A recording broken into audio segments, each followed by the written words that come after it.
babu nisa da gida zuwa kwari yan mata ba ku ji dan musu investing siyan lesi kina da lasisi ga ziyo dan Musa din nesa ta zo kusa. Ban Allah nan ne dan Musa investment? Nan ne dan Musa investment. Aba mai gida ka abu kana gani baro sai ka tsaya tambaya.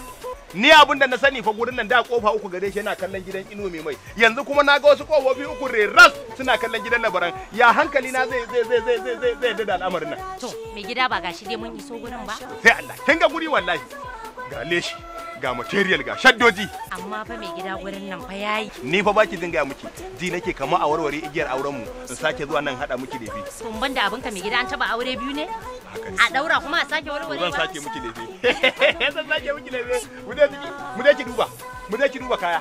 Ina fa ga miki kamfanin nan fa na dan Musa investment fa ya shahara. Inda fa za a hada miki lefi aka hada miki a wani guri ba nan ba. Wallahi ki fasa auren. Kai mai gida na ma rasa wanda zan zaba. Wannan ya miki wannan. Ya mun mai gida kawo.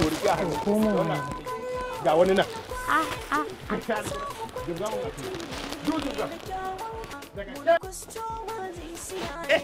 Kai. To kin ga da duhu haska ni zata wallahi. Baiwar Allah.